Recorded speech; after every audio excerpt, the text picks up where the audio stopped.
Life without parole. Judge Rosalind Pemberton's gavel cracked against the mahogany bench like a gunshot, her thin lips curling into satisfaction as she watched Dr. Fatima Al-Hassan's shoulders stiffen in the defendant's chair. The afternoon sunlight streaming through the courthouse's tall windows illuminated the judge's silver hair and crisp black robes as she leaned forward, savoring the moment. "You had everything handed to you, didn't you, doctor? Full scholarship, prestigious medical career, and you threw it all away for what? Drug trafficking?" Pemberton's voice dripped with contempt as bailiffs moved toward Fatima, their heavy boots echoing across the marble floor.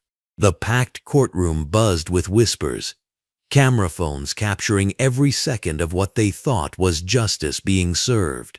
But as the handcuffs clicked around Dr.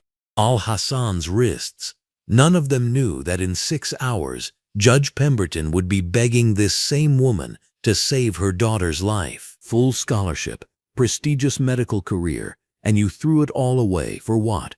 Drug trafficking? Pemberton's voice dripped with contempt as bailiffs moved toward Fatima, their heavy boots echoing across the marble floor. The packed courtroom buzzed with whispers, camera phones capturing every second of what they thought was justice being served. But as the handcuffs clicked around Dr. Al-Hassan's wrists, none of them knew that in 6 hours, Judge Pemberton would be begging this same woman to save her daughter's life. The packed courtroom buzzed with whispers, camera phones capturing every second of what they thought was justice being served. But as the handcuffs clicked around Dr. Al-Hassan's wrists, none of them knew that in 6 hours, Judge Pemberton would be begging this same woman to save her daughter's life. Welcome to Frost Folktales. This is where we tell the stories of those who were underestimated, dismissed, and targeted, yet chose courage over silence. If these stories move you, subscribe and be part of a community that refuses to let them fade into the background. Dr. Fatima Al-Hassan sat perfectly still in her emerald green blouse and navy blue blazer, her dark eyes focused straight ahead as the courtroom erupted in chaos around her. The fluorescent lights overhead cast harsh shadows across her face, but they couldn't diminish the quiet dignity that seemed to radiate from her very core. At 38, she had spent the last 15 years building a reputation as one of the most brilliant neurosurgeons on the East Coast, her hands steady enough to operate on the most delicate areas of the human brain, her mind sharp enough to pioneer techniques that had saved countless lives. Those same hands now rested calmly in her lap as Judge Pemberton continued her theatrical sentencing, each word designed to strip away not just freedom, but dignity itself. "The charges are severe, Dr. Al-Hassan.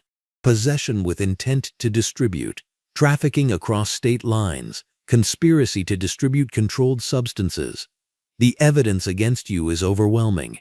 Pemberton's voice carried across the courtroom with practiced authority, her pale blue eyes never leaving Fatima's face, searching for any crack in her composure. But Fatima had learned long ago that showing emotion in rooms like this was a luxury she couldn't afford. She had learned it during her residency when senior doctors questioned her every decision. She had learned it during her fellowship when colleagues whispered that she only got opportunities because of affirmative action. She had learned it every time a patient's family looked surprised when she walked into the room wearing scrubs instead of a cleaning uniform. The evidence Pemberton referenced so confidently was nothing more than an elaborate lie, a carefully constructed frame job that had begun 6 months earlier during a routine traffic stop. Detective Kevin Sullivan had pulled her over on Route 95, claiming her Mercedes was speeding, though her cruise control had been set at exactly 65 miles per hour.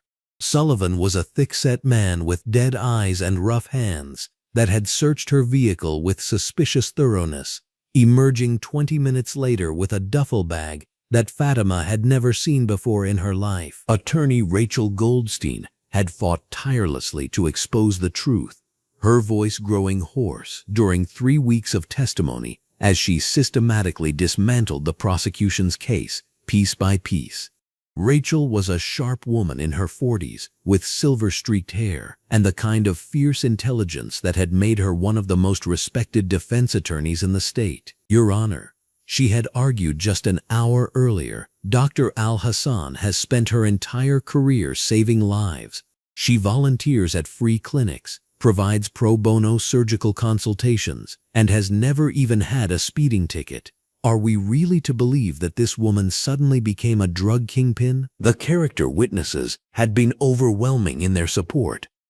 Dr. Nathan Kowalski, the chief of surgery at Metropolitan General Hospital, had taken the stand in his crisp white coat and blue tie, his Polish accent thick with emotion as he described Fatima's dedication. "She works 18-hour days," he had testified, his weathered face serious under the courtroom's bright lights. "She has performed over 2,000 successful brain surgeries. Last month alone, she saved the lives of 6 children who other doctors said were hopeless cases." Nurse Beverly Mitchell had followed him to the witness stand, her gray hair pulled back in a neat bun, her voice steady despite her obvious nervousness. "Dr.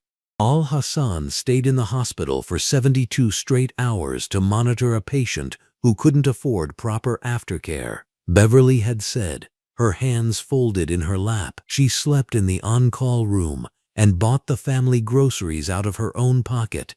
That's not the behavior of a criminal." But Judge Pemberton had dismissed each testimony with barely concealed irritation, her fingers drumming against the bench as if she were merely waiting for the charade to end. The judge's bias had been obvious from the first day of trial, her questions sharp and leading when directed at Fatima's witnesses, her tone respectful and encouraging when addressing the prosecution. District Attorney Gregory Ashworth had noticed it too, his confident smile growing wider with each ruling that went in his favor. Ashworth was a political creature, his every move calculated for maximum public impact. He wore expensive suits that fit his lean frame perfectly, his silver hair styled in a way that looked effortless, but probably cost more than most people made in a week. This case, he had told reporters on the courthouse steps, sends a message that no one is above the law, not even those who hide behind prestigious degrees and charitable work. But the real architect of Fatima's downfall sat in the back of the courtroom, his uniform crisp and his expression carefully neutral. Detective Kevin Sullivan watched the proceedings with the satisfied air of a man who had done his job well, his badge gleaming under the fluorescent lights. He had testified with practiced confidence about the traffic stop, the search, the discovery of nearly 2 kilograms of cocaine and fentanyl in a bag that bore none of Fatima's fingerprints, none of her DNA, and no connection to her life whatsoever. The conspiracy went deeper than even Rachel suspected. Sullivan's targeting of Fatima hadn't been random. It had been carefully planned revenge for her testimony 6 months earlier in the police brutality case involving Marcus Thompson, a teenager who had been beaten so badly during an arrest that he suffered permanent brain damage. Fatima had performed the emergency surgery that saved the boy's life, and her medical testimony about the extent of his injuries had led to the conviction of 2 officers in Sullivan's precinct. Now, as Pemberton prepared to bring down her gavel for the final time, Fatima allowed herself one moment to remember what her life had been before this nightmare began. She thought about her research laboratory at the hospital, where she had been developing new techniques for treating brain aneurysms. She thought about her patients, Mrs. Chen, who sent her homemade dumplings every Christmas, Tommy Rodriguez, whose successful tumor removal had allowed him to graduate high school, Sarah Williams, whose daughter was now walking because Fatima had spent 14 hours reconstructing her damaged spinal cord. "The life sentence will be served without the possibility of parole," Pemberton announced, her voice cutting through Fatima's memories like a scalpel. "You have used your position of trust to poison our communities, and you will spend the rest of your life paying for those choices." The judge's satisfaction was palpable, her pale face flushed with the pleasure of what she believed was righteous judgment. Bailiff Douglas Fletcher approached the defendant's table, his keys jangling as he prepared to escort Fatima from the courtroom that had become her tomb. Fletcher was a large man with kind eyes who had worked in the courthouse for over 20 years, and even he seemed uncomfortable with the proceedings he was witnessing. His movements were gentle as he helped Fatima to her feet, his voice barely a whisper as he apologized for what came next. Rachel Goldstein reached out to squeeze Fatima's hand one last time, tears streaming down her face as she promised to continue fighting, to file appeals, to never stop searching for the truth. But they both knew that the system had made its decision, and justice had little to do with it. As Fatima was led past the gallery toward the courtroom's heavy oak doors, she saw faces she recognized from the hospital, colleagues who had taken time off work to support her, nurses who had pooled their money to help pay for her defense, former patients who still believed in her innocence. Their tears and angry whispers followed her down the aisle, a soundtrack of injustice that would haunt everyone present. Judge Pemberton watched the procession with cold satisfaction, already reaching for her calendar to schedule the next case. Court will reconvene at 9 tomorrow morning for the Mitchell arraignment, she announced to court reporter Sandra Novak, who had been transcribing every word of the travesty they had all just witnessed. The judge had no way of knowing that her 16-year-old daughter Emma was at that very moment sitting in her advanced biology class at Riverside Preparatory Academy, developing the headache that would change everything.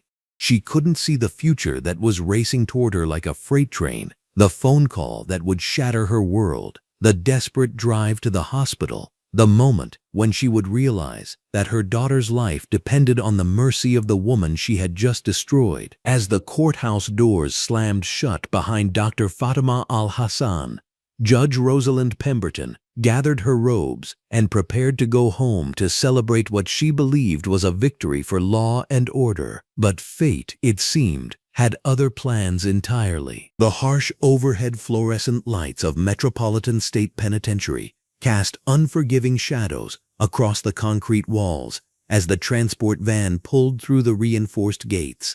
Dr. Fatima Al-Hassan sat in the back, her wrists still bearing the red marks from the handcuffs that had bound her just hours earlier.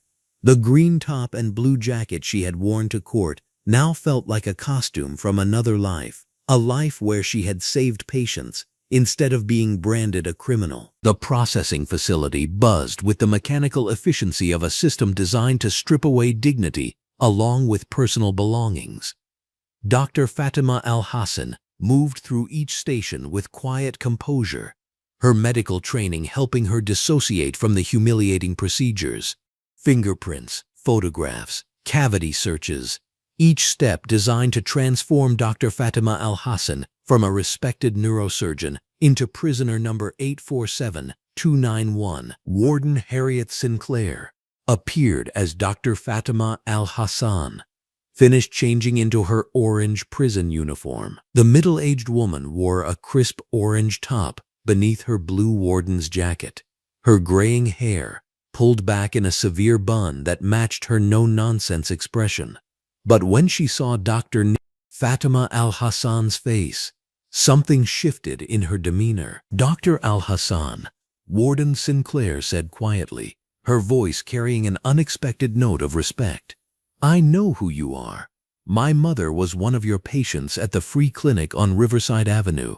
You operated on her brain tumor 3 years ago." Dr. Fatima Al-Hassan met the warden's gaze, seeing recognition rather than the cold indifference she had expected. "How is she doing? Cancer-free thanks to you." Warden Sinclair paused, studying Dr. Fatima Al-Hassan's face. "I don't know what really happened in that courtroom today, but I've seen enough innocent people come through these doors to recognize another one. You'll have my protection in here, doctor. That's a promise." The walk to cell block C stretched endlessly under the fluorescent lighting that never dimmed, never softened. Dr. Fatima Al-Hassan's footsteps echoed against the concrete as other inmates watched through their cell bars. Some called out crude remarks, but many simply stared with curiosity at the woman whose case had dominated the local news for weeks. Her cell was a 6-by-8 concrete box with a narrow cot, a metal toilet, and a small sink that dripped constantly. As the heavy door clanged shut behind her, Dr. Fatima Al-Hassan finally allowed herself to feel the full weight of her situation. Life without parole. The words echoed in her mind as she sat on the thin mattress, staring at her hands that had once performed miracles in operating rooms and were now confined to this cage. The conspiracy that had led her here unfolded in her memory like a medical case she was trying to diagnose. It had started 8 months ago when she testified in the excessive force case against Detective Kevin Sullivan. Officer Marcus Williams had been beaten nearly to death during a traffic stop, suffering severe brain trauma that required Dr. Fatima Al-Hassan's surgical expertise. She had saved the young black man's life and then testified truthfully about the extent of his injuries, contradicting the police report that claimed he had resisted arrest. Detective Kevin Sullivan's cold blue eyes had locked with hers across the courtroom that day, promising retribution with a look that chilled her to the bone. The lawsuit had cost the city $2 million and Sullivan a commendation he had been expecting. From that moment, Dr. Fatima Al-Hassan realized she had been marked for destruction. The frame-up had been methodical and clever, a routine traffic stop that wasn't routine at all. Detective Kevin Sullivan's practiced surprise at finding a bag of cocaine in her trunk, the planted evidence that would have been impossible for her to detect until it was too late. Her spotless record and sterling reputation meant nothing against the word of a decorated detective and the bias of a corrupt judge. 20 miles away, Judge Rosalind Pemberton was celebrating in the marble-columned luxury of her Beacon Hill mansion. The evening light streaming through her floor-to-ceiling windows illuminated expensive artwork and antique furniture that spoke of old money and older prejudices.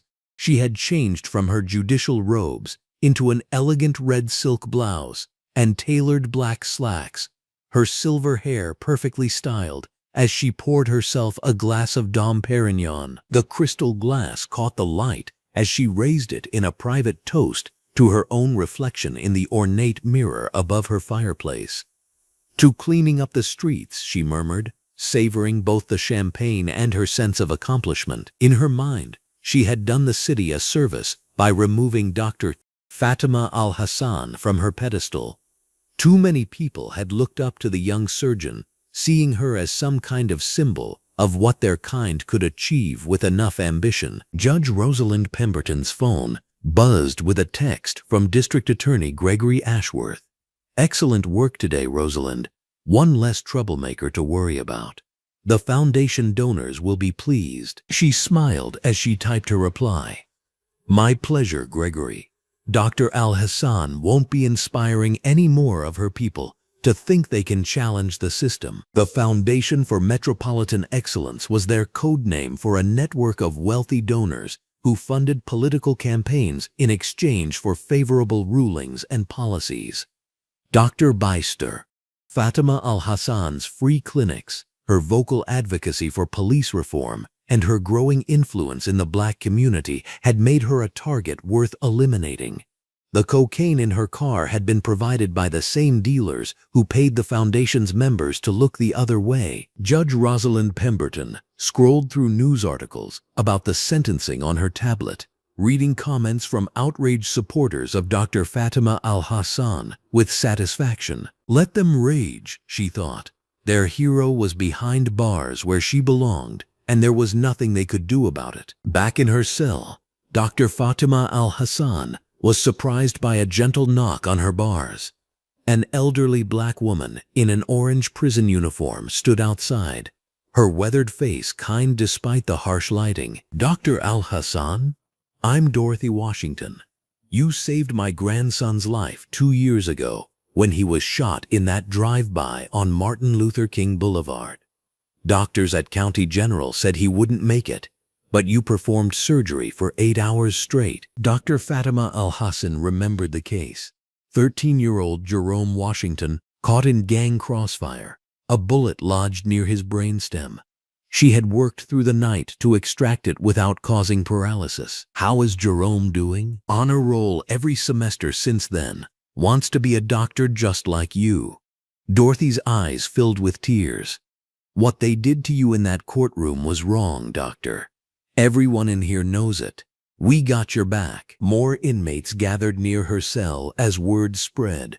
Maria Santos, whose diabetic mother, Dr. Fatima Al-Hassan, had treated when no other doctor would take charity cases. Angela Davis, named after the activist, whose sister's brain tumor, Dr. Fatima Al-Hassan, had successfully removed despite the family's inability to pay. Keisha Johnson, whose premature twin babies Dr. Fatima Al-Hassan had consulted on when their tiny skulls needed surgical intervention. Each woman shared a story of Dr. Fatima Al-Hassan's compassion and skill.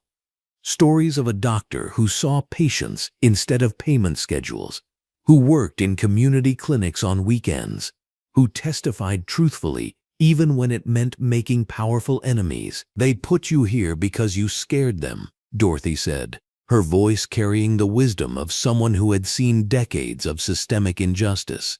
A successful black woman with influence and integrity. That's their worst nightmare. Dr. Fatima Al-Hassan felt something she hadn't experienced since her arrest. Hope. Not for her own freedom, but for the knowledge that her work had mattered. These women, society's forgotten and discarded, remembered every kindness she had shown. Judge Rosalind Pemberton could take her freedom, but she couldn't erase the lives Dr. Fatima Al-Hassan had saved, or the respect she had earned. As night fell and the inmates returned to their cells, Dr. Fatima Al-Hassan lay on her narrow cot, staring at the ceiling where fluorescent lights continued to buzz overhead. She thought about the Hippocratic oath she had taken. First, do no harm. Even here, surrounded by concrete and steel, that promise still meant everything to her. Judge Rosalind Pemberton fell asleep in her silk sheets, dreaming of commendations and campaign contributions. She had no idea that 20 miles away, the woman she had destroyed was already planning how to continue healing people from behind prison walls. Some defeats, Dr.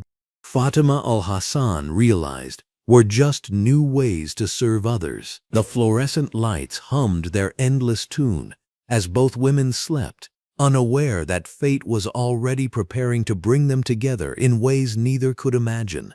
Justice had been perverted, but it had not been destroyed. Sometimes it just needed an unexpected catalyst to set things right. The crystal chandelier cast prismatic light across the white tablecloth as Judge Rosalind Pemberton raised her wine glass in triumph.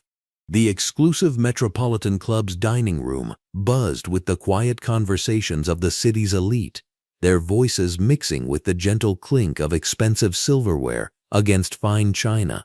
Natural light streamed through the floor-to-ceiling windows, illuminating the satisfied smile on her face as she savored her victory. To justice served, she declared to her dining companion, District Attorney Gregory Ashworth, who sat across from her in his tailored navy suit.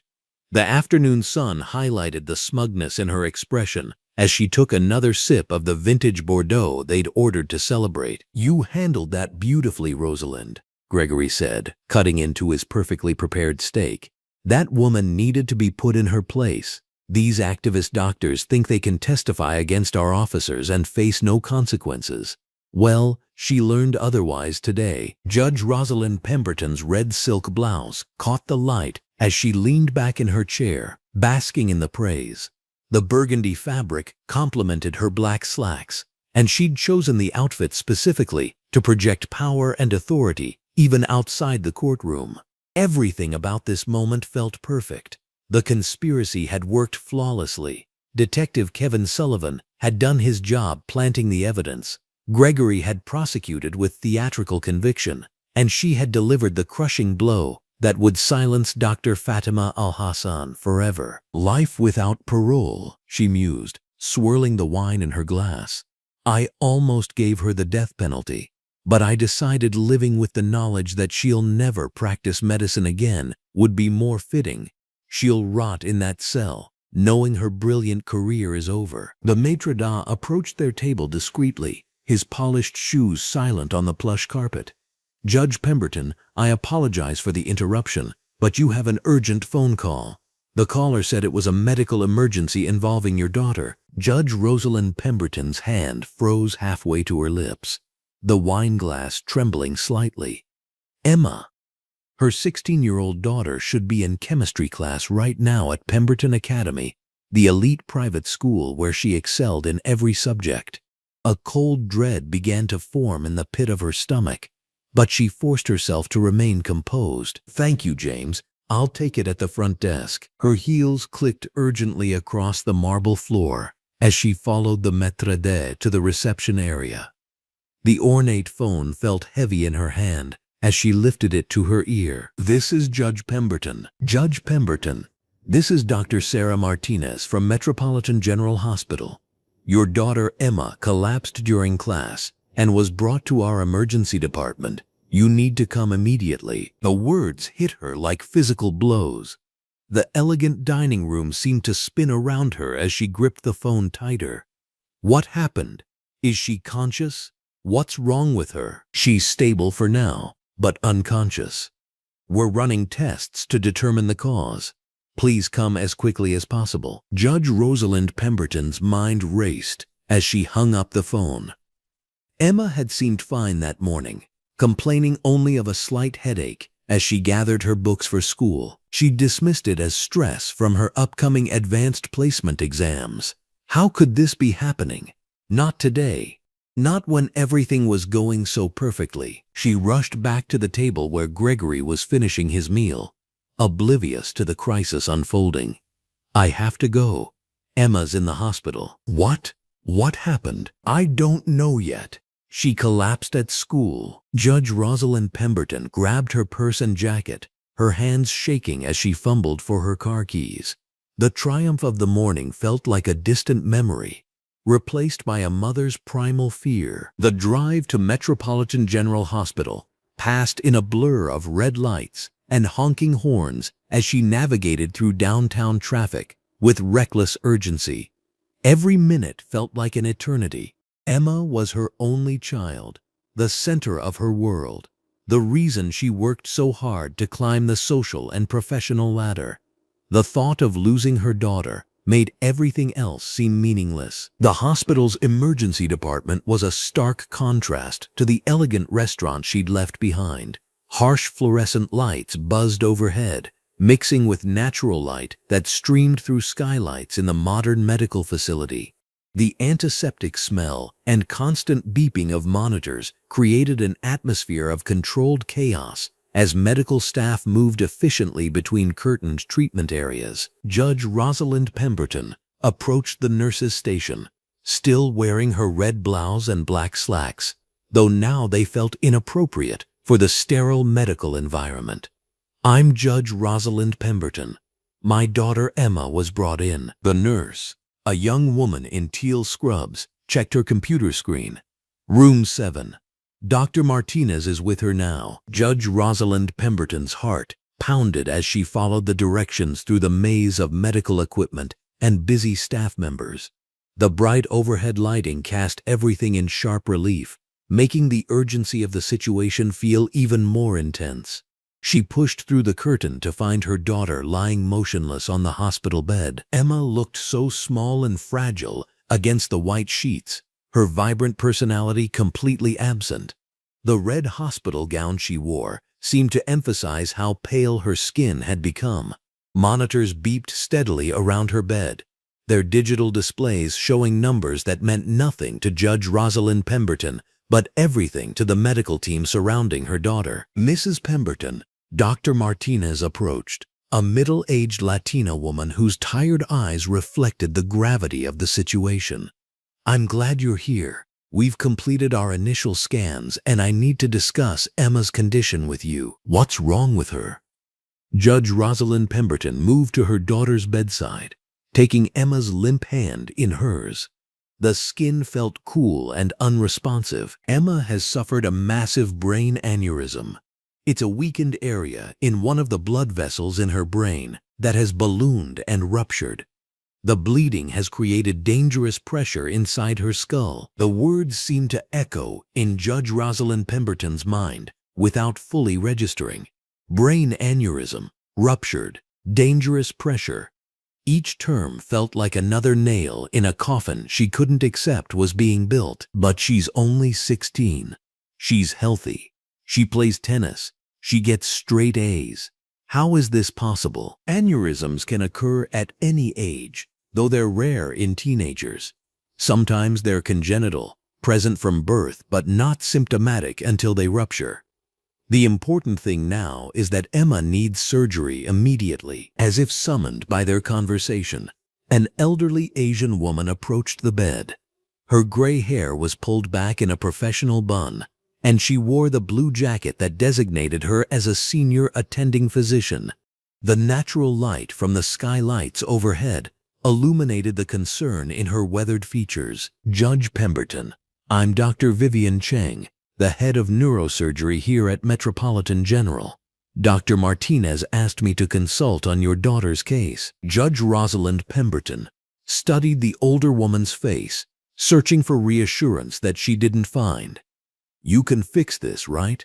You can save her." Dr. Vivian Cheng's expression remained carefully neutral, the kind of practiced composure that came from decades of delivering difficult news to desperate families. Emma's aneurysm is in a particularly challenging location. The bleeding has created significant complications, and the repair required is one of the most complex procedures in neurosurgery. I want to be completely honest with you about the risks involved. What are you saying exactly? Judge Rosalind Pemberton's voice rose despite her efforts to remain calm. Several nurses glanced in their direction, but the steady hum of medical activity continued around them. "I'm saying that this type of repair requires a level of expertise that only a handful of surgeons worldwide possess. The success rate is extremely low, even under the best circumstances. Emma's case is particularly complex because of the aneurysm's location and the amount of bleeding that has already occurred." Judge Rosalind Pemberton felt the floor seem to shift beneath her feet. "Then get one of those surgeons. Call them now. I don't care what it costs or where they are.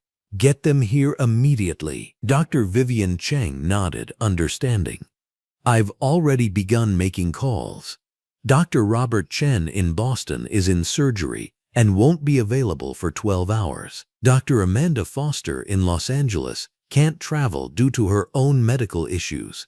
Dr. Michael Brennan in Chicago is attending a conference in Europe. There has to be someone else. Call Johns Hopkins, call the Mayo Clinic, call everyone." Judge Rosalind Pemberton's voice cracked with desperation as she squeezed Emma's unresponsive hand tighter. "I understand your urgency, and we're exploring every option. However, time is critical.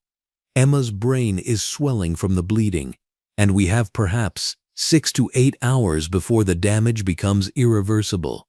Even if we can stop the bleeding." The fluorescent lights above seemed to flicker with Judge Rosalind Pemberton's heartbeat as the reality of the situation crashed over her. 8 hours to find a miracle. 8 hours to save the most important person in her world.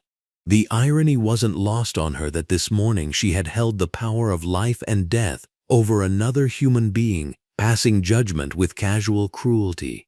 Now she was powerless, reduced to begging strangers to save her child. "Keep calling," she demanded, her voice hoarse with emotion. "Call every hospital, every medical school, every surgeon in the country.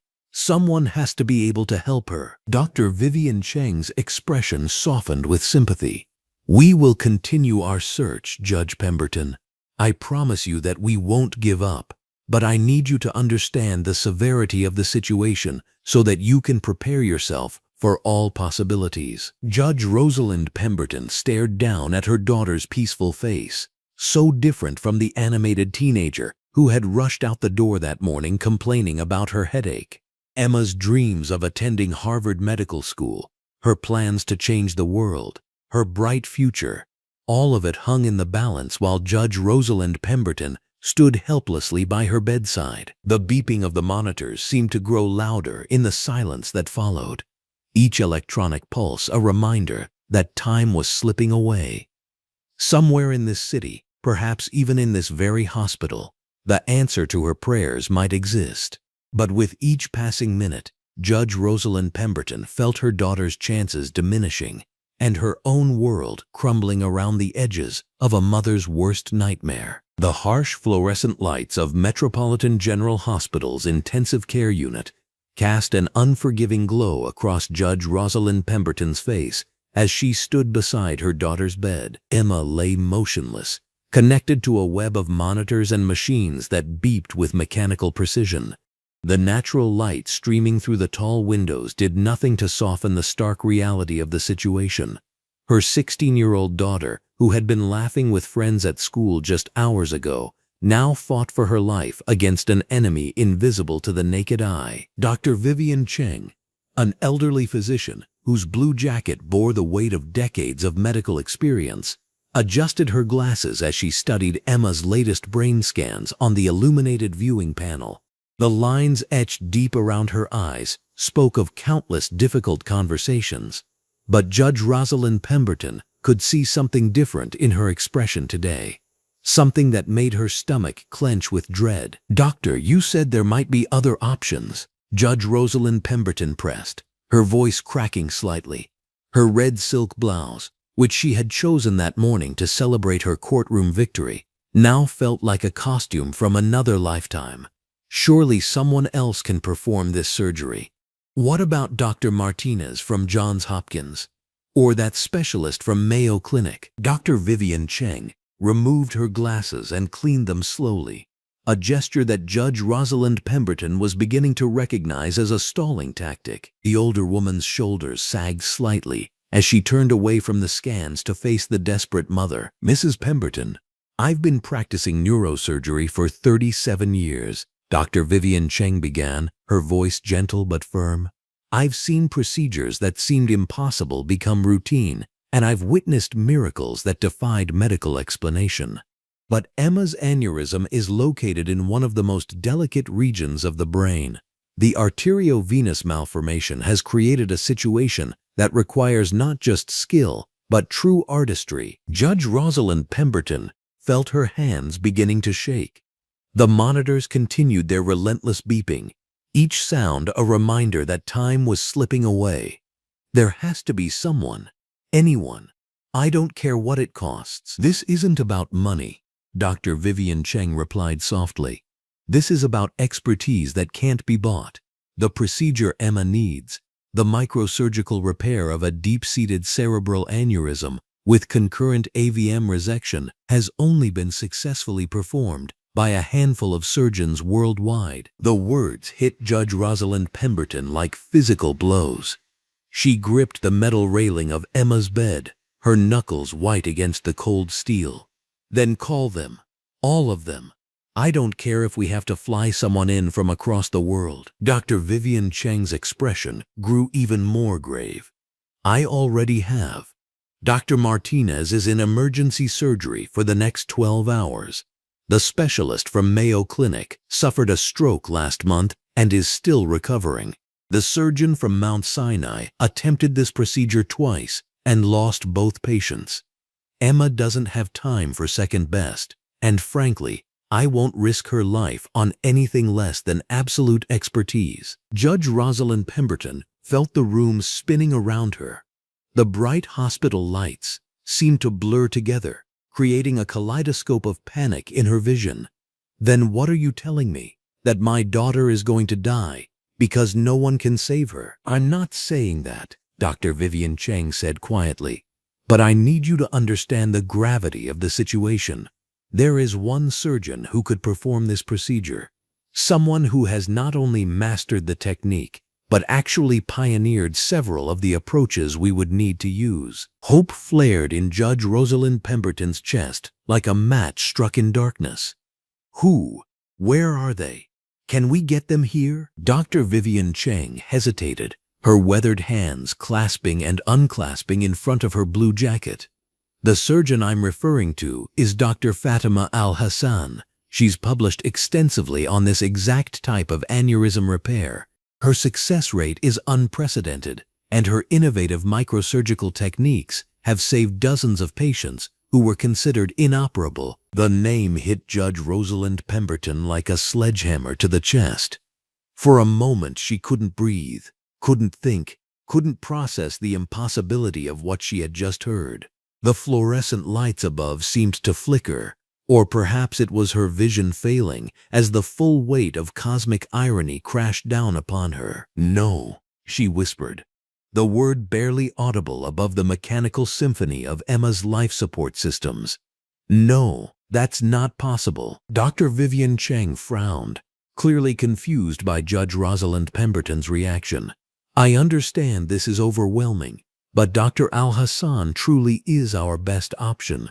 Unfortunately, she's currently unavailable, but I'm hoping we might be able to reach her." "Unavailable," Judge Rosalind Pemberton repeated, her voice hollow.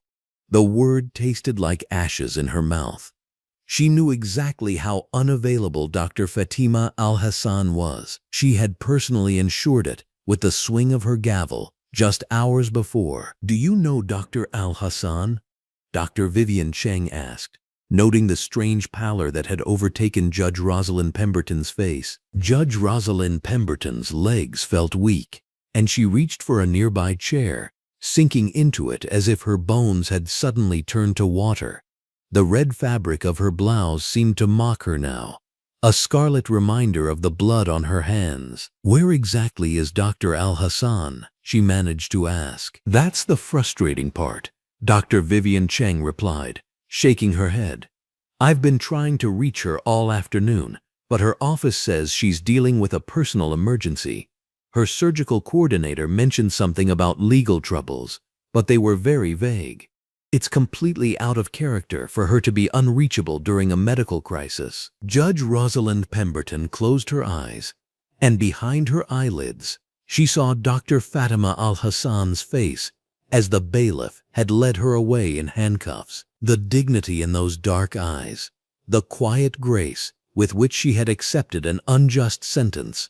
The woman who could save Emma's life was sitting in a prison cell because of her. "Legal troubles?" Judge Rosalind Pemberton echoed weakly. "Yes, apparently something serious enough to keep her from her practice," Dr. Vivian Cheng continued, oblivious to Judge Rosalind Pemberton's internal collapse. "It's such a shame, really. Dr. Al-Hassan has devoted her entire career to helping people.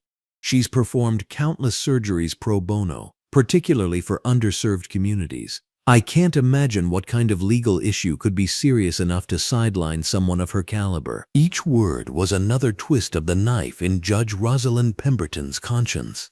She remembered the character witnesses who had spoken on Dr. Fatima Al-Hassan's behalf, the colleagues who had testified to her integrity, the patients whose lives she had saved.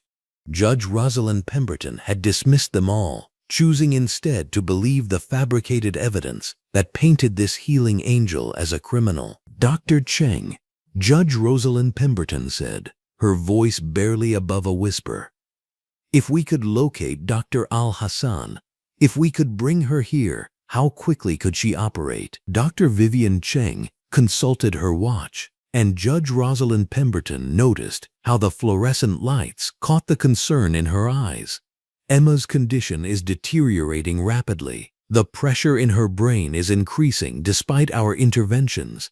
Ideally, we need to get her into surgery within the next few hours, 6 at the absolute maximum. And without the surgery?" The silence that followed was answer enough.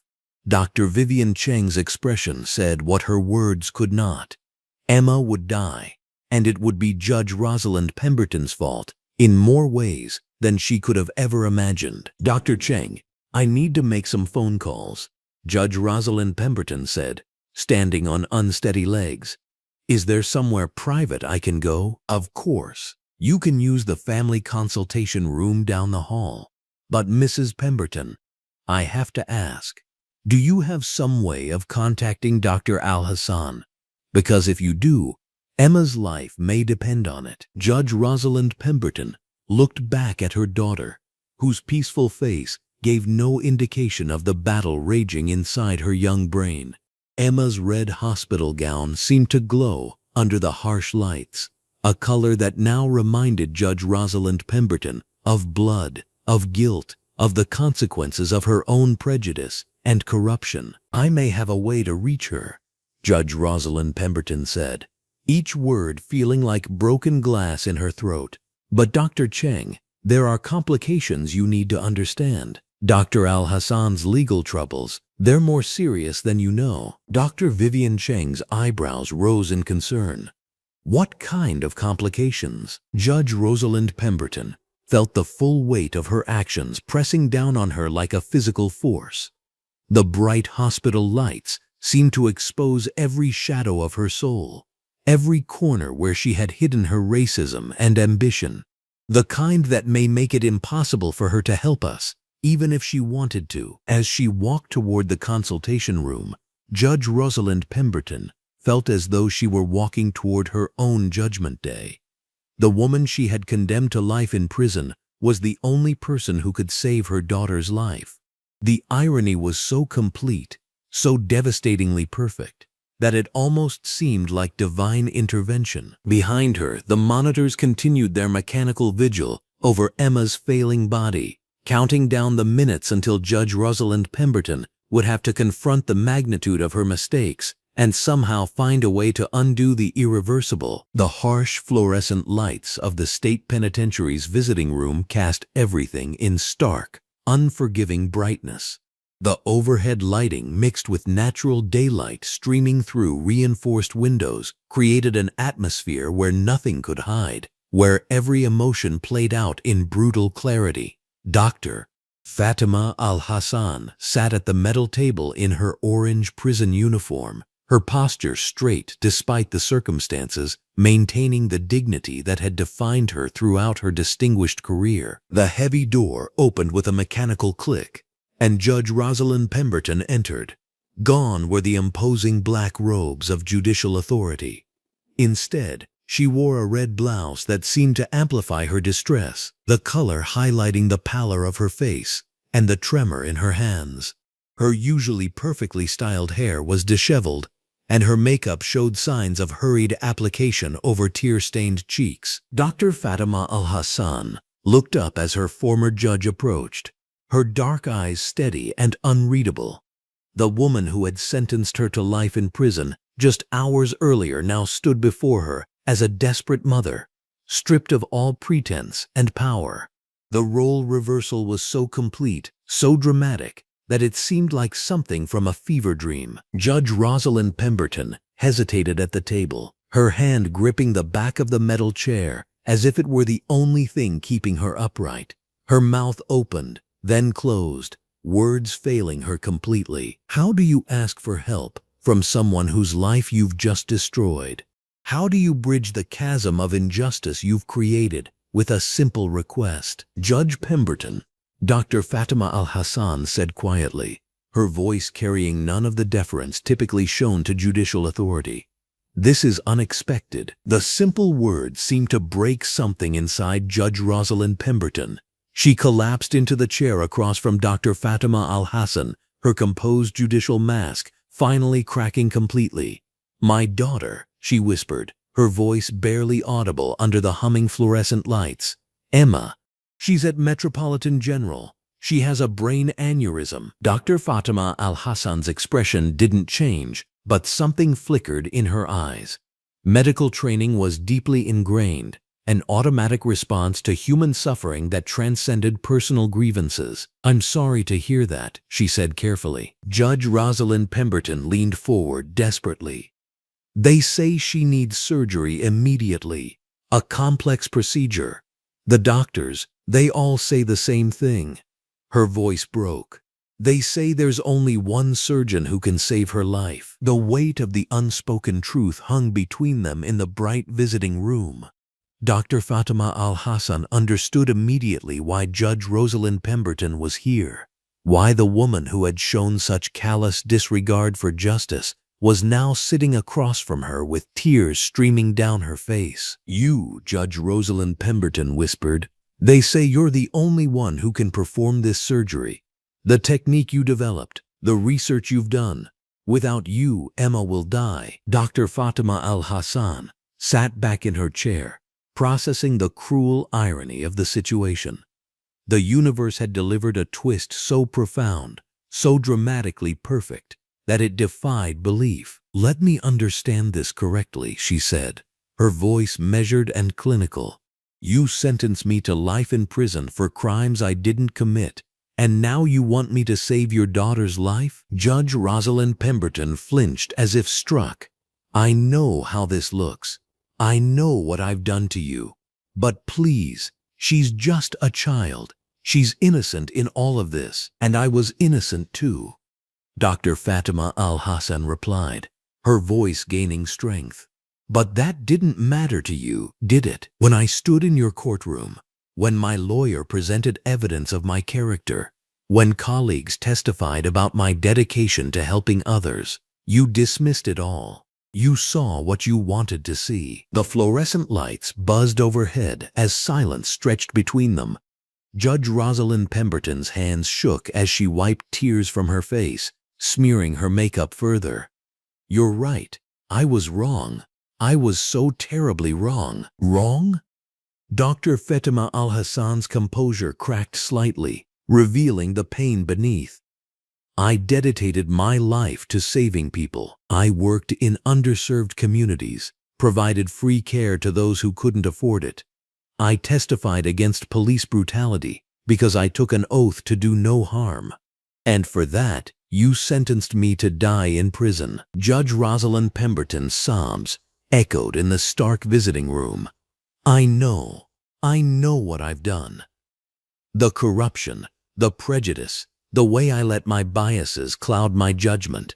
I destroyed an innocent woman's life, and now that same woman is my daughter's only hope." Dr. Fatima Al-Hassan studied Judge Rosalind Pemberton's face, searching for sincerity behind the desperation.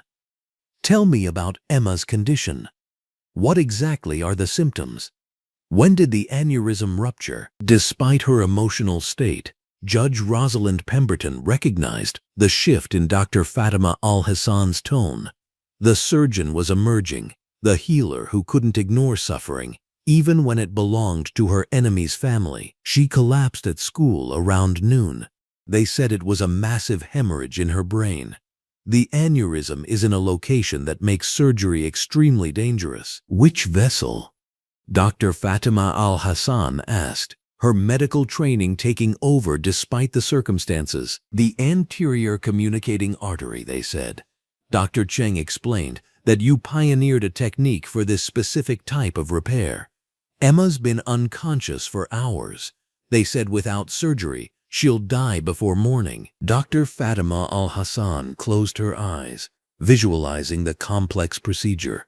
She had indeed developed innovative approaches for anterior communicating artery aneurysms, publishing papers that had become standard reference materials worldwide.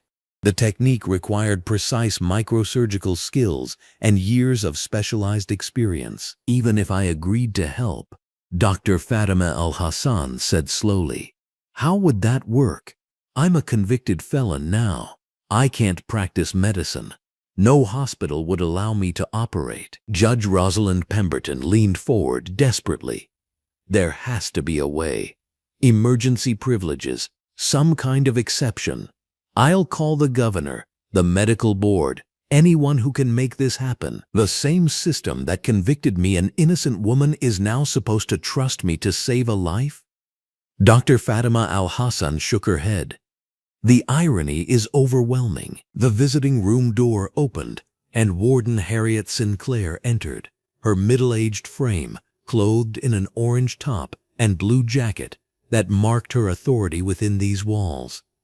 She approached the table with curiosity and concern, having been informed of the unusual visit. "Dr. Al-Hassan," Warden Harriet Sinclair said respectfully, "Judge Pemberton, I understand there's an emergency situation involving a medical procedure." Judge Rosalind Pemberton turned to the warden with desperate hope. "My daughter is dying. Dr. Al-Hassan is the only surgeon who can save her life." There must be some way to arrange emergency medical privileges. Warden Harriet Sinclair looked between them, understanding the gravity of the situation. This is unprecedented. A convicted felon performing surgery would require approvals from multiple agencies, the medical board, insurance companies, the hospital administration. How long would that take? Judge Rosalind Pemberton asked frantically. Days, maybe weeks. Warden Harriet Sinclair replied honestly. The bureaucracy alone would be impossible to navigate in time. Judge Rosalind Pemberton's face went white. Emma doesn't have days. She has hours. The visiting room door opened again, and attorney Rachel Goldstein entered wearing a professional Navy suit. She carried a briefcase and wore the expression of someone who had been working frantically behind the scenes. Her presence brought a glimmer of hope to the impossible situation. Judge Pemberton, attorney Rachel Goldstein said with barely concealed hostility, I never expected to see you here, especially not asking favors from my client. Judge Rosalind Pemberton looked up at the defense attorney who had fought so passionately for Dr. Fatima Al-Hassan's innocence. Ms. Goldstein, I know you have every reason to hate me, but my daughter is dying. Dr. Al-Hassan is her only hope. Attorney Rachel Goldstein set her briefcase on the table with a sharp click. Let me be very clear about something, Judge Pemberton. My client was wrongfully convicted in your courtroom. The evidence was fabricated. The prosecution was corrupt, and you showed clear bias throughout the proceedings. Now you want her to save your child's life? Yes, Judge Rosalind Pemberton whispered. Yes, I do. Attorney Rachel Goldstein looked at Dr. Fatima Al-Hassan, seeking guidance from her client. Fatima, this is your decision entirely. No one would blame you for walking away from this situation. Dr. Fatima Al-Hassan sat quietly for a long moment, the weight of the decision pressing down on her. The Hippocratic oath she had taken years ago echoed in her mind. First, do no harm, help the sick, preserve life. Those principles had guided her entire career, leading her to work in dangerous neighborhoods and provide care to those society had forgotten. Tell me more about Emma's current status. Dr. Fatima Al-Hassan said to Judge Rosalind Pemberton, What's her Glasgow Coma Scale score?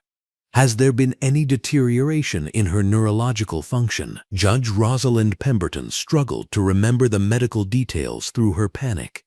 Dr. Cheng said her score was declining, something about increased intracranial pressure.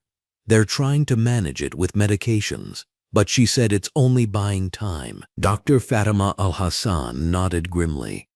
The window for surgical intervention is closing rapidly.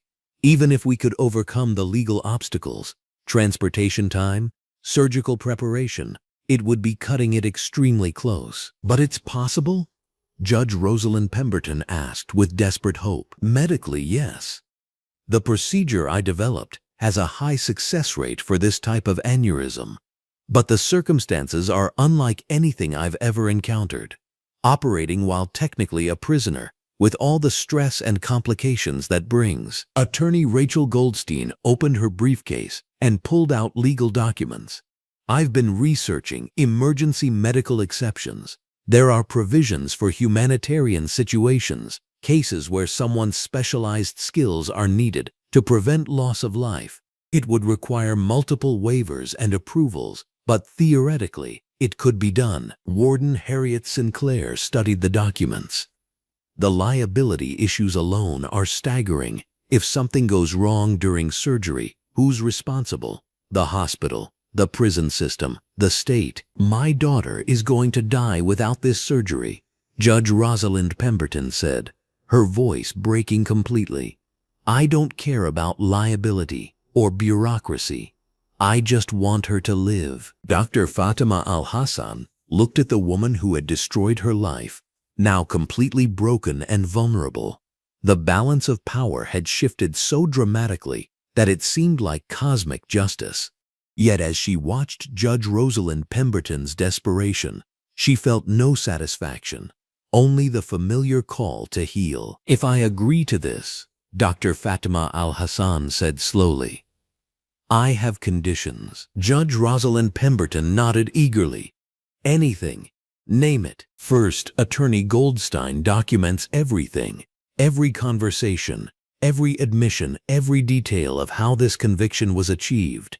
I want a full record of the corruption that put me here. Done. Judge Rosalind Pemberton agreed immediately. Second, I want your word that you'll cooperate fully in overturning this wrongful conviction. No legal maneuvering, no political games, just the truth. Judge Rosalind Pemberton met Dr. Fatima Al-Hassan's eyes. I swear it. I'll do whatever it takes to make this right. Dr. Fatima Al-Hassan turned to attorney Rachel Goldstein. What are the practical steps? How do we make this happen legally? Attorney Rachel Goldstein was already pulling forms from her briefcase. Emergency medical waivers, temporary licensure reinstatement, hospital privileges under extraordinary circumstances. I'll need Judge Pemberton to sign affidavits. Use her judicial contacts to expedite approvals. I'll make every call necessary, Judge Rosalind Pemberton promised. The hospital board, the medical licensing board, the governor's office if needed. Warden Harriet Sinclair shook her head in amazement. In 30 years of corrections work, I've never seen anything like this. Dr. Fatima Al-Hassan stood up from the metal table, her orange prison uniform a stark reminder of the injustice she had endured. If we're going to do this, we need to move immediately. Every minute we delay reduces Emma's chances of survival. Judge Rosalind Pemberton rose as well, hope and desperation warring in her expression. Thank you, she whispered. Thank you for being a better person than I am. Dr. Fatima Al-Hassan looked at her former judge with a mixture of anger and pity. I'm not doing this for you, Judge Pemberton. I'm doing it because a child's life hangs in the balance, and I took an oath to preserve life regardless of the circumstances. The fluorescent lights continued to buzz overhead as the unlikely group prepared to attempt the impossible. In the stark brightness of the prison visiting room, a wrongfully convicted surgeon was about to try to save the daughter of the woman who had destroyed her life. The irony was overwhelming, but Dr. Fatima Al-Hassan's commitment to her medical calling transcended personal grievances. As they prepared to leave the visiting room, Dr. Fatima Al-Hassan felt the familiar surge of determination that had carried her through medical school, residency, and years of complex surgeries. Emma Pemberton was just another patient who needed her help, and despite everything that had happened, Dr. Fatima Al-Hassan would give her the same exceptional care she had always provided. The next few hours would test everyone involved in ways they never could have imagined. The fluorescent lights in the prison meeting room cast harsh shadows across the table as Dr. Fatima Al-Hassan sat in her orange uniform, her dark eyes studying Judge Rosalind Pemberton's tear-stained face. The judge's red blouse was wrinkled from hours of desperate pleading, her usual composed demeanor completely shattered. I'll do it, Dr. Fatima Al-Hassan said quietly, her voice cutting through the tension like a scalpel. But I have conditions. Judge Rosalind Pemberton's head snapped up, hope flickering in her eyes for the first time since arriving at the prison. Anything, name it. Attorney Rachel Goldstein leaned forward, her briefcase already open on the table. She wore a professional navy blazer and matching skirt, her expression focused and determined. First condition, you admit on record that Dr. Al-Hassan's conviction was based on fabricated evidence. Every word you say will be documented and witnessed. I don't understand. You understand perfectly. Dr. Fatima Al-Hassan interrupted, her voice steady despite the turmoil of the past 24 hours. You sentenced an innocent woman to life in prison. If you want me to save your daughter, you'll acknowledge that truth. Warden Harriet Sinclair, who had been standing silently by the door in her orange top and blue jacket, stepped forward. Judge Pemberton, I've seen a lot of people come through these doors. Dr. Al-Hassan isn't one who belongs here. We all know it. Judge Rosalind Pemberton's hands trembled as she looked around the room. The bright overhead lighting seemed to expose every line of guilt etched into her face. "Yes," she whispered. "Yes, I admit it. The evidence was fabricated. Detective Sullivan presented me with what I now believe were planted drugs. I sentenced Dr. Al-Hassan knowing there were inconsistencies in the case." Rachel Goldstein's pen moved rapidly across her legal pad, capturing every word. "Continue. I let my prejudices cloud my judgment. I saw a successful black woman and I wanted to bring her down." The words came out in broken sobs. "I violated my oath as a judge. I violated everything the law stands for." Dr. Fatima Al-Hassan closed her eyes briefly, the admission both vindicating and painful to hear. When she opened them again, her resolve was clear. "Second condition, I operate without these." She raised her shackled hands, the metal chains clinking against the table. "The security protocols." Warden Sinclair began. "I'm performing brain surgery, not planning an escape," Dr. Fatima Al-Hassan said firmly. "I can't save a child's life with my hands bound." Judge Rosalind Pemberton nodded frantically. "Done. Whatever you need." 20 minutes later, a police convoy raced through the streets of downtown Metropolitan General Hospital. Dr. Fatima Al-Hassan sat in the back of the transport van, still wearing her orange prison uniform, her wrists now freed from shackles but her ankles still bound. Through the small window, she could see the familiar outline of the hospital where she had dedicated years of her life to healing others. The irony wasn't lost on her that she was returning as a prisoner to save the daughter of the woman who had destroyed her career. The van pulled up to the emergency entrance, where a team of medical staff waited under the bright natural skylight streaming through the hospital's glass atrium. Dr. Vivian Cheng, the elderly physician in her blue jacket, rushed forward as the transport doors opened. "Fatima," Dr. Cheng breathed, her voice filled with emotion as she saw her colleague step out in prison garb. "This is impossible. How are you here?" "Long story, Vivian," Dr. Fatima Al-Hassan replied, her professional demeanor already taking over as they entered the hospital. The familiar smell of antiseptic and the sound of medical equipment humming filled her senses. "Tell me about the patient." As they walked quickly through the corridors under intense fluorescent lighting, Dr. Cheng briefed her on Emma Pemberton's condition. 16-year-old female, massive cerebral aneurysm in the anterior communicating artery. It's the exact type you've been researching. She's been stable for the past hour, but we're running out of time." Nurses and doctors stopped in their tracks as they recognized Dr. Fatima Al-Hassan, their faces showing confusion and concern at seeing their respected colleague escorted by prison guards. Dr. Nathan Kowalski, wearing his white coat over a green shirt and dark pants, stepped forward. "Fatima, what the hell is going on? We heard about the sentencing, but..." "I'll explain later, Nathan. Right now, I need to see the patient's scans." The medical team gathered around the viewing station, the bright screens displaying Emma Pemberton's brain images. Dr. Fatima Al-Hassan studied them with the focused intensity that had made her legendary in neurosurgical circles. Her orange prison uniform stood in stark contrast to the white coat surrounding her, but her expertise commanded immediate respect. "The aneurysm is larger than I expected," she murmured, tracing the abnormal bulge with her finger on the screen. "It's pressing against the optic nerve here, and there's already evidence of minor bleeding.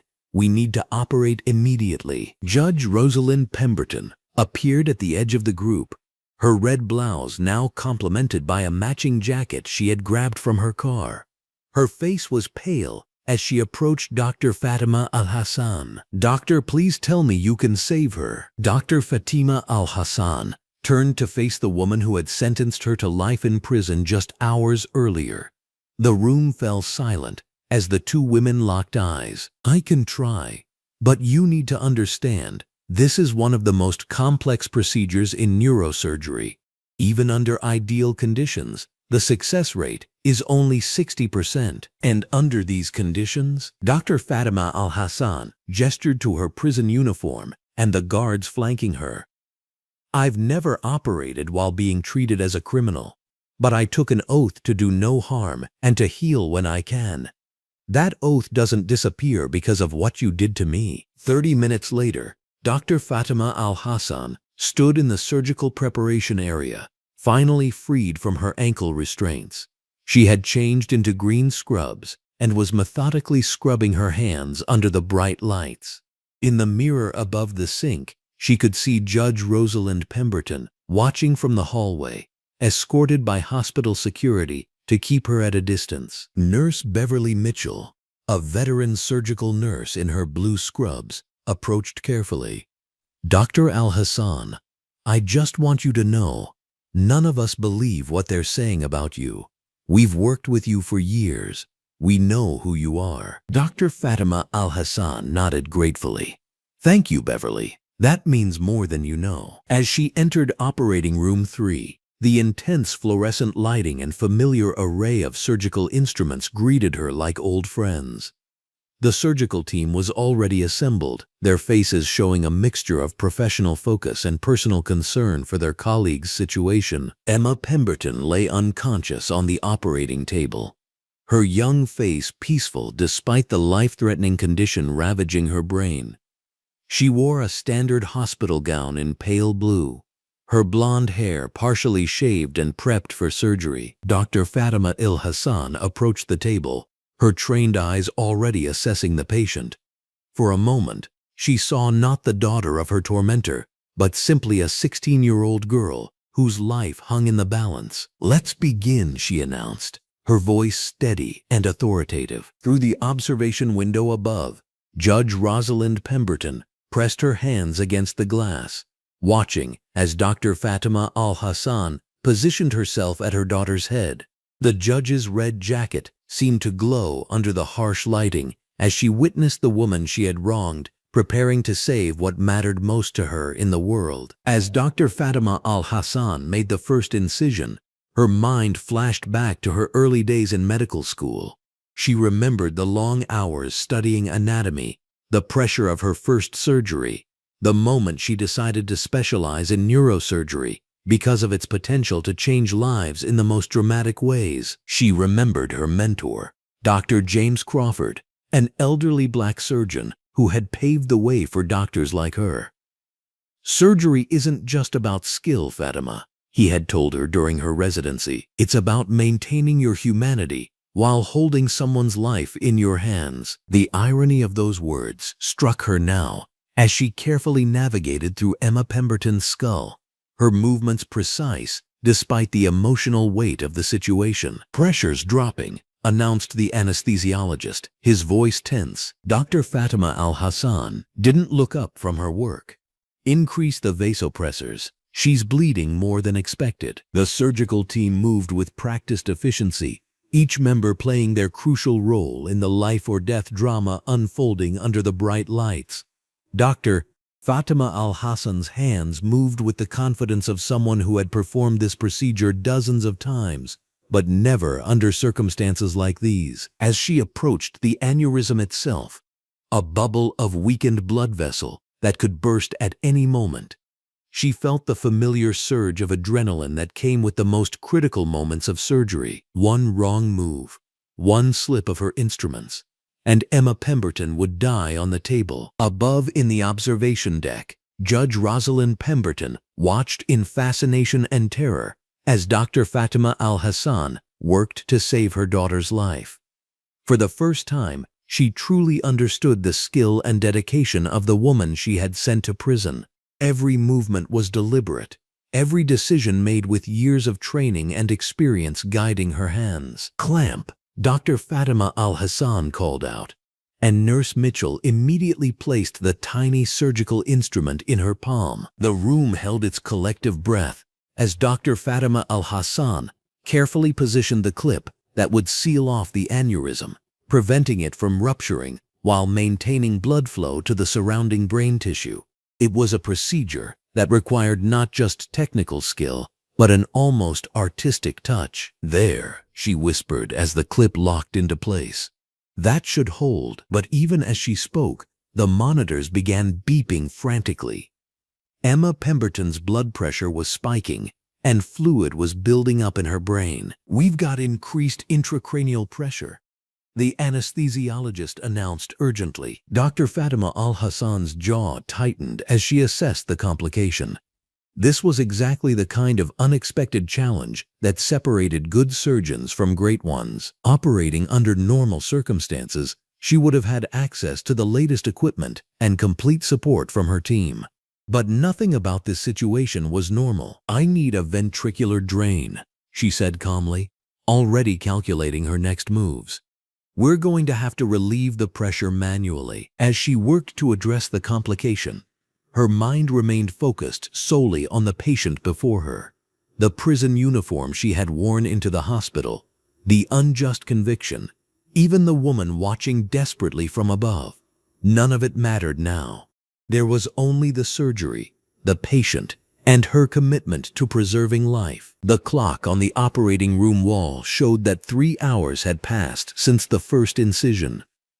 Dr. Fatima Al-Hassan's scrubs were damp with perspiration, but her hands remained steady as she put the finishing touches on the most important surgery of her career. "Pressure's normalizing," the anesthesiologist reported, relief evident in his voice. Dr. Fatima Al-Hassan finally allowed herself a small smile as she began the process of closing Emma Pemberton's skull. Against all odds, despite operating as a convicted prisoner under the most difficult circumstances imaginable, she had done it. The aneurysm was repaired, the bleeding stopped, and the patient was stable. As the surgical team began the closing procedures, Dr. Fatima Al-Hassan looked up at the observation window where Judge Rosalind Pemberton still stood vigil.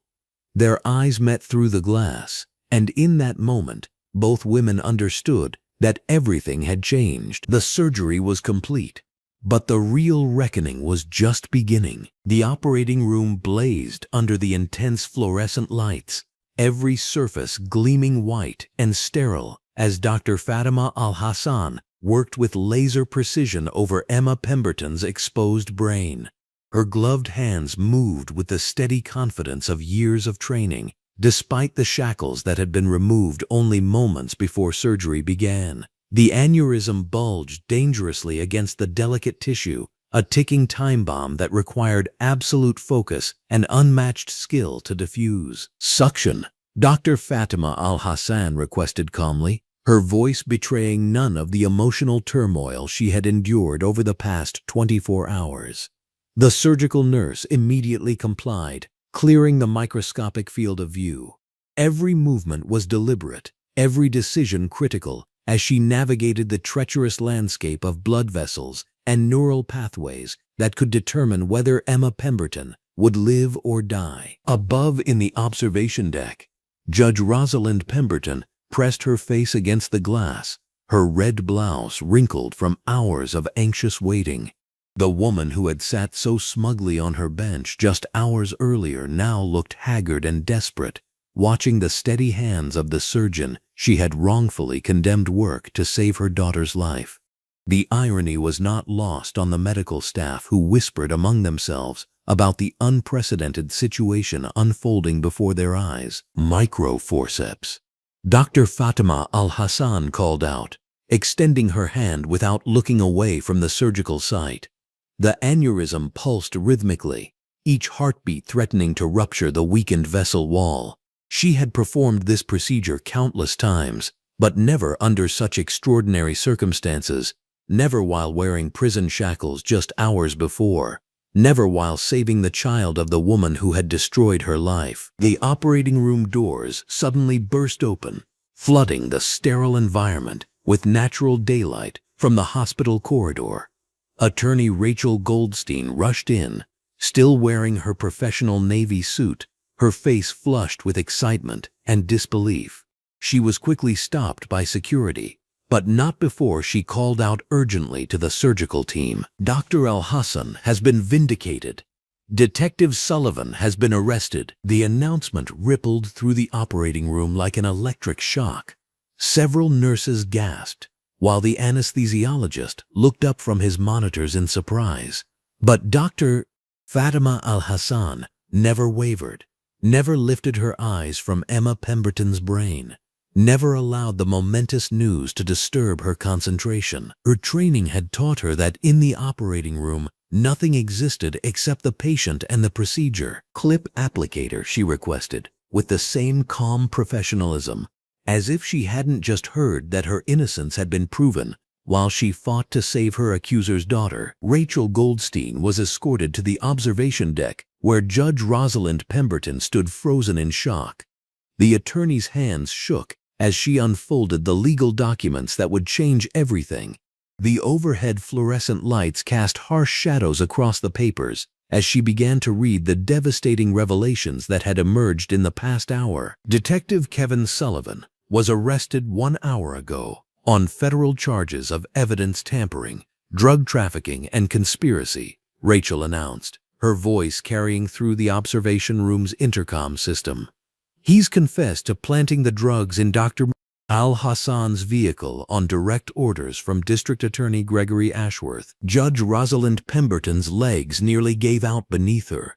She gripped the observation rail with white knuckles, staring down at the woman she had sentenced to life in prison, the woman who was now performing miracles with her bare hands to save Emma's life. The weight of her participation in this conspiracy crashed down upon her like a physical blow. Below in the operating room, Dr. Fatima Al-Hassan continued her delicate work, carefully positioning the titanium clip that would seal the aneurysm and prevent the fatal hemorrhage that threatened Emma's young life. Her movements remained steady and precise, even as the truth of her vindication swirled around the sterile environment like a cleansing wind. "The conspiracy goes deeper than we imagined." Rachel continued reading from the federal documents. "Detective Sullivan has provided evidence that District Attorney Ashworth specifically targeted Dr. Al-Hassan after her testimony in the Marcus Washington police brutality case. They saw her as a threat to their operations and decided to eliminate her credibility by framing her on drug charges." The surgical team exchanged glances of amazement and disgust. They had worked alongside Dr. Fatima Al-Hassan for years, witnessing her dedication to medicine and her commitment to serving the most vulnerable populations.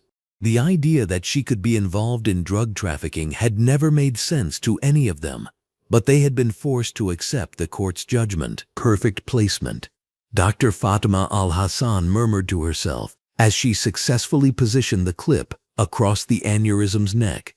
The dangerous bulge was now sealed off from the main arterial system, eliminating the immediate threat to Emma's life. But the surgery was far from over. She needed to ensure that blood flow to the surrounding brain tissue remained intact while confirming that the repair would hold under normal blood pressure. Judge Rosalind Pemberton watched in horrified fascination as the woman she had wronged worked with unwavering dedication to save her daughter. Every precise movement of Dr. Fatima Al-Hassan's hands was a rebuke to the judge's prejudice and corruption. Every successful step of the procedure demonstrated the extraordinary skill and character of the person she had tried to destroy. "The federal investigation reveals that this conspiracy involved multiple cases," Rachel continued, her voice growing stronger with each revelation. "Dr. Al-Hassan was specifically targeted because of her work providing free medical care in underserved communities and her willingness to testify against police misconduct. They viewed her influence as a threat to their corrupt network." News vans were already gathering in the hospital parking lot outside, their satellite dishes extending toward the sky like mechanical flowers seeking sunlight. Word of the dramatic reversal was spreading through social media and news networks with lightning speed. The story of the wrongfully convicted surgeon saving her accuser's daughter while being vindicated of all charges was the kind of narrative that captured the public imagination and demanded justice. Inside the operating room, Dr. Fatima Al-Hassan began the painstaking process of closing the surgical site. Each suture was placed with the same meticulous care she had shown throughout the procedure, ensuring that Emma's recovery would be as complete as possible. The bright operating lights illuminated her work like a spotlight on a stage where justice and mercy performed their most profound dance. "Blood pressure is stabilizing," the anesthesiologist reported, with obvious relief. "All vital signs are returning to normal ranges." A collective sigh of relief swept through the operating room as the immediate danger passed. Dr. Fatima Al-Hassan had successfully navigated one of the most complex neurosurgical procedures possible, doing so under circumstances that would have broken lesser individuals. Her triumph was not just medical but moral, proving that true character could not be destroyed by false accusations or corrupt systems. Judge Rosalind Pemberton collapsed into a chair in the observation deck, the full magnitude of her actions finally sinking in. She had not merely made an error in judgment, she had actively participated in a conspiracy to destroy an innocent woman whose only crime was standing up for justice and serving her community with distinction. The red blouse she wore seemed to mirror the shame and guilt that now colored every aspect of her existence. Dr. Al-Hassan maintained her focus on saving Emma's life, even while learning of her vindication. One of the surgical nurses observed with obvious admiration, "That's the mark of a true healer." The observation was accurate and profound. While others might have been distracted by the life-changing news of their exoneration, Dr. Fatima Al-Hassan had remained completely devoted to her patients' welfare. Her commitment to the Hippocratic Oath had proven stronger than her desire for personal vindication, demonstrating a level of character that few could match. As Dr. Fatima Al-Hassan removed her surgical gloves and began the post-operative documentation, the reality of her situation finally began to sink in. She was no longer a convicted felon facing life in prison. She was a vindicated professional whose reputation would be restored and whose contributions to medicine would be recognized. But more importantly, she had saved a young life under the most challenging circumstances imaginable. The operating room doors opened again as hospital administrators entered to witness the conclusion of the historic surgery. Their faces showed a mixture of relief, admiration, and amazement as they realized what they had just witnessed. Dr. Fatima Al-Hassan had not only performed a medical miracle, but had done so with a grace and professionalism that elevated the entire medical profession. The surgery was completely successful. Dr. Fatima Al-Hassan announced to the observation deck, looking directly at Judge Rosalind Pemberton, "Emma will make a full recovery with proper post-operative care." Judge Rosalind Pemberton tried to speak, to offer thanks or apologies, but no words came. How could she express gratitude to someone she had tried to destroy? How could she apologize for participating in a conspiracy that had cost an innocent woman her freedom and reputation? The magnitude of the injustice she had perpetrated seemed beyond the reach of mere words. Outside the hospital, news crews were setting up for live broadcasts that would carry this story across the nation and around the world. The tale of Dr. Fatima Al-Hassan's vindication and heroism would inspire millions while exposing the corruption that had nearly destroyed her. Judge Rosalind Pemberton's career was over, her reputation in ruins, but justice was finally beginning to emerge from the darkness of conspiracy and prejudice. As Dr. Fatima Al-Hassan was finally freed from the restraints and supervision that had marked her as a convicted criminal, she stood tall in her green scrubs under the bright hospital lights. She had endured the worst that a corrupt system could inflict upon her, yet had emerged with her integrity and skill intact. The truth had indeed set her free, but more importantly, it had allowed her to save a life and prove that justice, though sometimes delayed, could not be permanently denied. The chapter of her wrongful imprisonment was closing, but the story of her vindication and triumph was just beginning to be written in the bright lights of truth and the steady hands of healing. The first rays of dawn filtered through the large windows of Metropolitan General Hospital's recovery wing, casting gentle natural light across the pristine white walls. Emma Pemberton's eyelids fluttered, then slowly opened to reveal confused brown eyes trying to focus on her surroundings. The bright overhead fluorescent lights had been dimmed to allow the morning skylight to provide a softer illumination as she awakened from her medically induced coma. Her mother, Rosalind Pemberton, sat hunched in a chair beside the hospital bed, no longer the commanding figure who had wielded a gavel with such authority just days before.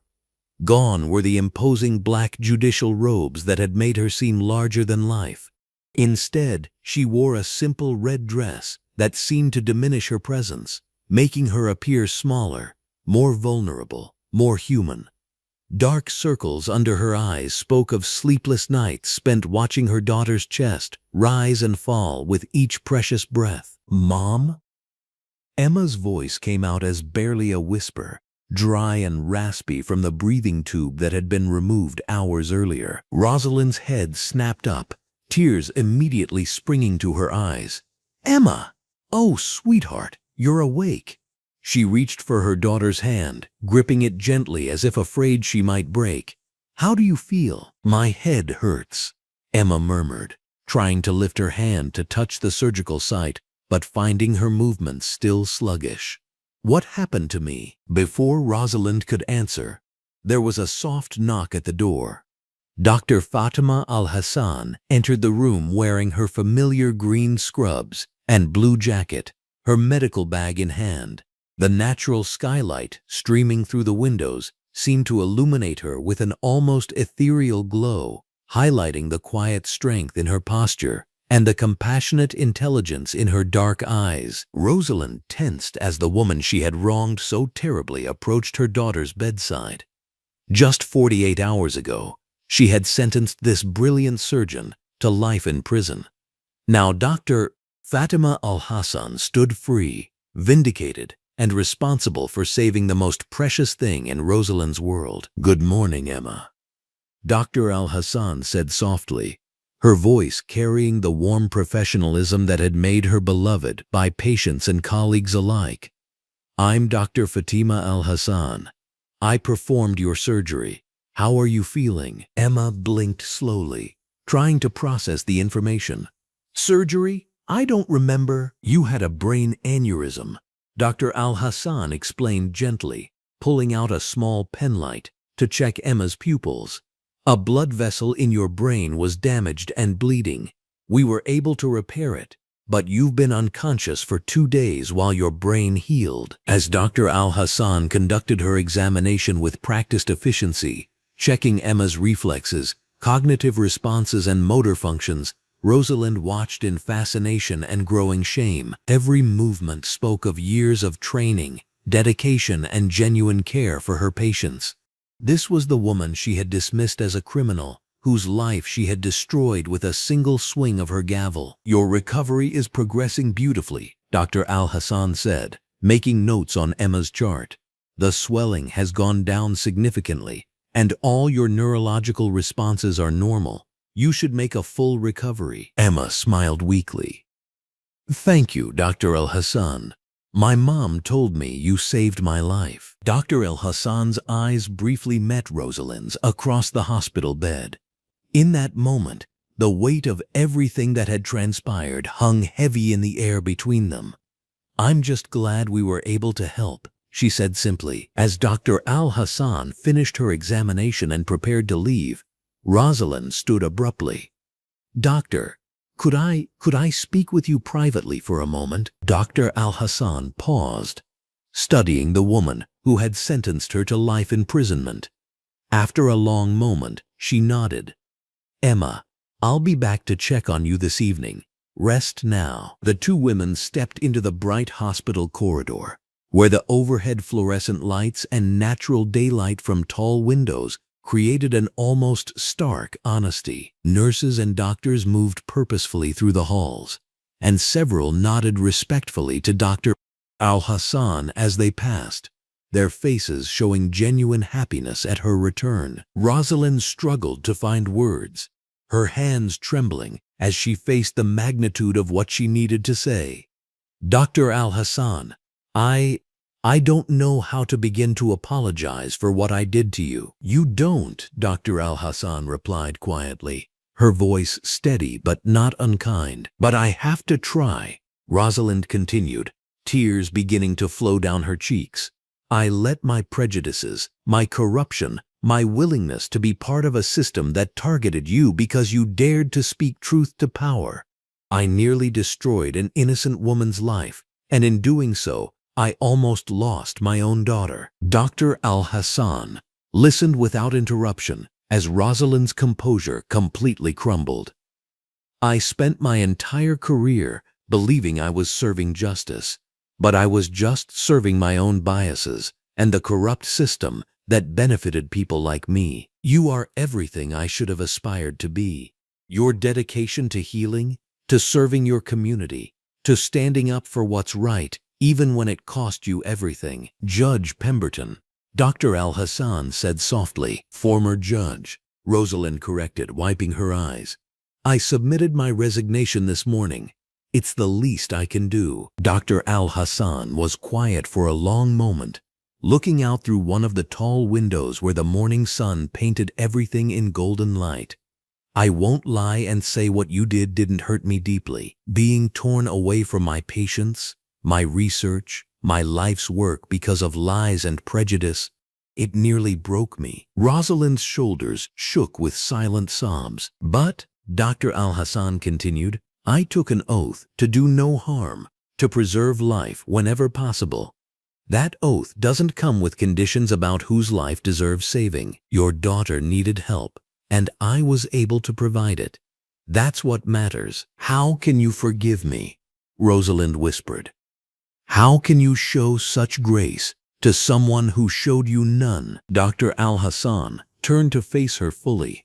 "Because holding on to anger would only poison my own heart, because your daughter is innocent of your crimes, and because maybe, just maybe, this experience will prevent you from ever participating in such injustice again." Down the corridor, they could see news crews gathering in the lobby.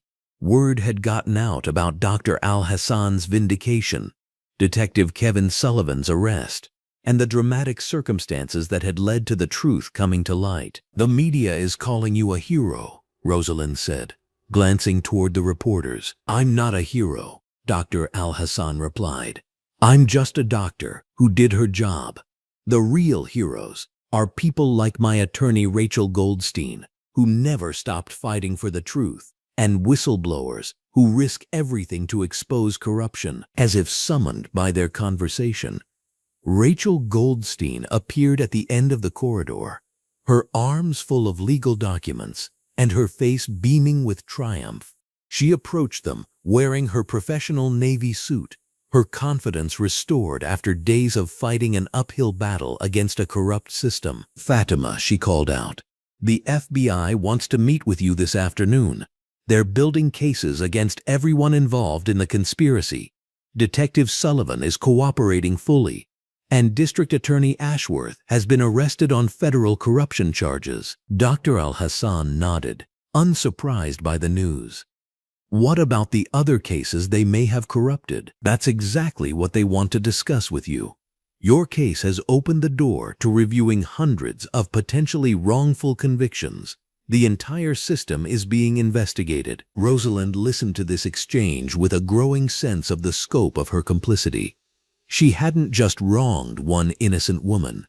She had been part of a system that had likely destroyed countless lives. "I'll testify," she said suddenly, causing both women to look at her in surprise.